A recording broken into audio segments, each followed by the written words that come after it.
The Roblox 18 Plus update just arrived. Robux is now actually cheaper, Roblox got banned from a popular device, and so much more crazy news today.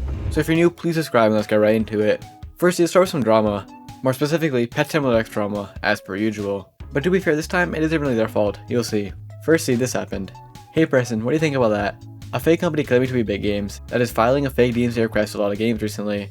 Roblox doesn't seem to verify if the company is legit before taking actions. So yeah, as we can see here, Pet Simulator X type games or whatever are getting taken down by supposedly Big Games.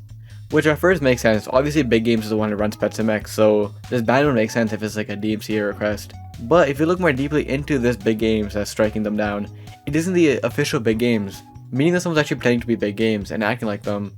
And it's actually a pretty big problem, because not only is it just this one game that this person mentioned, but it's also a bunch of other games that are getting falsely taken down by fake Pet Sim X. And I mean, in most circumstances, it's very easy to just hate on Pet Sim X, let's be real. But in this circumstance, I can't really blame them for this. This is more so of Roblox's issue. Now here's the thing. Some people are suspecting that this is actually a real Big Games DMCA request. Because I mean, for the most part, it does look legit.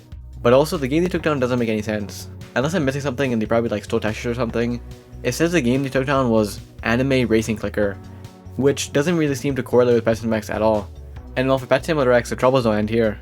So like a few months ago now, in Pet Simulator X, there was like a glitch or whatever going around, where people would buy an item or like a huge pet or whatever, or use like a machine or whatever, and it would like go through, the purchase would go through, but then an error would pop up saying that the purchase actually failed. And the purchase, I guess, didn't fail on Roblox's end, but failed on like Big Games' end. Because from what I'm seeing, like the purchase still happened, but they didn't get the item for it. And like the Robux is gone, so they're obviously waiting for the refund. And now 6 months later actually, the person who tweeted this out originally did not get the refund at all. They said this: 6 months later, I still have not received a refund. I am beyond fed up of the waiting now. Big Games needs to refund me. Now to be fair, Preston did actually respond. This is what he said: have you hit up Roblox support? This isn't our end, unfortunately. And overall, this just sucks. Because not only did this person lose their Robux, but apparently according to them, Roblox support said that they can't do anything about this. So it's kind of weird here. Preston said he can't do anything about it, and then this person contacts Roblox, and then Roblox said they can't do anything about it. So like, who's in the wrong here? Like, what's going on? And many people lost Robux from this like glitch or whatever. But here's the thing. If you guys remember a few days ago, I covered that people found a game by Pet Sim X called Refunds. And at first I thought this was going to be like a pet refund system, but maybe this is actually a game to help these people get refunded somehow. Or maybe that refund game is just like something different and we're all just assuming wrong. Hopefully the person does get a refund, and hopefully they do fix like that DMCA request thing. But anyways, next, Roblox gift cards are actually cheaper right now. So if you're planning on buying Roblox recently, or like buying Roblox Premium, you shouldn't actually buy from the Roblox website. If you buy Roblox on the website right now, it's going to be the normal price. But Amazon actually has a deal right now. As you guys probably know, Amazon has like a thing with Roblox where they sell gift cards on Amazon. And right now Amazon's hosting a sale, so if you buy Roblox gift cards, they're like 15% off. As we can see here, all of them are like 15% off. Which isn't like a crazy sale, but like you get like $5 off, $10 off. For some of the more expensive ones, you get like $20 off. So I mean, like, you're saving money, you can't really complain. And it's not that bad of a deal, like 15% off, save a few bucks, might as well, right? Now the only bad thing about this is, I think you can only buy these gift cards if you're in America. I'm not really too sure. I don't know if that rule changed or whatever. But if you are buying this and you're outside of America and you want to try it, make sure you go to Amazon that's in your region and you're buying from the Amazon of your region. So as you can see right now, I'm on Amazon.com, which is wrong. I'm in Canada, so I should be on Amazon.ca, you know what I mean? Because I'm pretty sure if you buy from the American website, with Roblox's new gift card rule, you won't actually be able to redeem it. So please make sure you're using the right Amazon website. And if it doesn't work outside of the US, then I guess you don't get the sale. But I thought I'd point this out because I know a lot of you are in America and you can probably use this sale. Overall though, pretty cool. Gift cards almost like never go on sale, so it is a pretty like rare occurrence. But anyways, next I thought I'd cover this. You probably saw a bunch of people talking about this, but there's a lot of like misinterpretations with this. And a lot of people are kind of looking at it wrong. So it all started with RBX News tweeted out this: Sony blocked Roblox from launching on the PlayStation due to concerns over child safety. And many people read this and just ran with it. They took it at face value and thought that Roblox will never be coming on PlayStation ever again. Which I don't blame them. Like, I always did the same thing, but I thought I'd look more into it. And even though right now things aren't looking good, there still is a future for Roblox on PlayStation, so don't lose all your hopes just yet. Because like in the article, it actually explains that like they've had troubles before, but they're recently starting to cooperate. But then also people like Recraft and others thought a lot of this was just like boring PR talk. Which also does make sense, because obviously Roblox doesn't want to admit something like this happens. It'll look very bad on them. But according to like Julian Roblox and whatever, someone who like is notorious and popular in the community, apparently in like the leaks and whatever, there still is some stuff and coding being worked on for PlayStation devices, and apparently there still is a future for PlayStation devices. And also, if you guys remember, over the last like years, they've been saying that they're working on it. Like in 2020, I don't know why I remember this, but they put out this tweet saying that, or I already see they were asked this question, and they said that they're still working on it. And now 3 years later, for them to still be working on it is kind of crazy. So there definitely is some sort of like roadblock between them, but it seems like Roblox is still pushing for it to be on PlayStation, which is kind of crazy. I don't know, but overall, like, don't lose all hope, but it's not looking too good. But anyways, moving to the last story, which is pretty insane.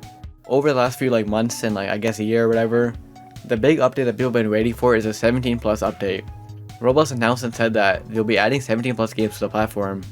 And this update has been teased a lot and we didn't really know when it was coming out, and well, today it came out. They tweeted out saying, "We're excited to announce that experiences for people 17 and over are now live for Roblox. All platforms except iOS. If you're 17 and over, you can verify your age to start engaging today." And if you're wondering what these games can include, it's those games that can include like mild dating themes, more graphic stuff, alcohol presence, heavy realistic blood or whatever, intense violence, stuff like that. And as he mentioned in the tweet, you actually have to verify your age no matter what. When this update was announced, a lot of people thought that you can just like bypass the age system, but you actually have to verify your age with like a proper ID. It's kind of like how you had to use voice chat back in the day before they gave it out to everyone, where you actually have to give roles your ID, and then they review your ID, and then they say yes or no basically. So it is a pretty crazy thing to just play these games. And also I saw a lot of confusion about like why is it 17 and up and not 18 and up as you probably expected. And it's all just because like the ESBR rating system, which is what like is based off, is just kind of weird. As you can see right here, the ESBR rating system for 17 and up is 18 plus games. So these games are 18 and up, but they just say 17 and up because that's like the legal thing to say. If they say 18 and up, that means that they're actually like super insane games. So basically it still is an 18 plus update, but they just have to say 17 plus like legally. And also what's interesting is that they sent an email to everyone, and they also explain why it's banned in some countries. As they've already verified that you're at least 17 years old and do not have the parent pin enabled, your roles icon settings have been updated so you can now access 17 plus experiences. Currently, 17 plus experiences are not accessible on iOS devices, or in Korea, Saudi Arabia, and Turkey. So yeah, I don't know why it's not for iOS devices. Maybe it's some sort of like law with like Apple, and I assume it's like the same thing with like the countries. They probably have some weird law around like gaming. Now here's where it gets interesting. No one's playing these games. Since you have to verify your age through like actual ID, almost no one wants to give their ID to a random company to play like a random Roblox game. So most people don't even bother. The only reason people were giving their ID in the first place was to get voice chat.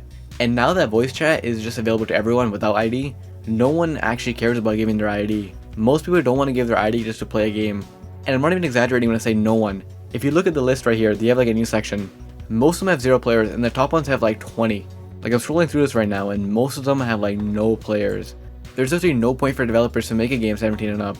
So overall, despite all the excitement for this update, it seems kinda useless. There's gonna be like no developers who put the time and effort into actually making good 17 and up games because there's no like return on them. I'm not trying to roast any of the developers here, I'm sure a lot of the games are good, but if you look through them, a lot of them are just like hangout games and stuff like that. So it's kind of a double-edged sword. Developers aren't gonna make good games for it, and then on top of that, no one's gonna play the games anyways, so it just kinda sits there being kinda pointless. And if you enjoyed checking this video, remind you to change your role's username. See you in the next one.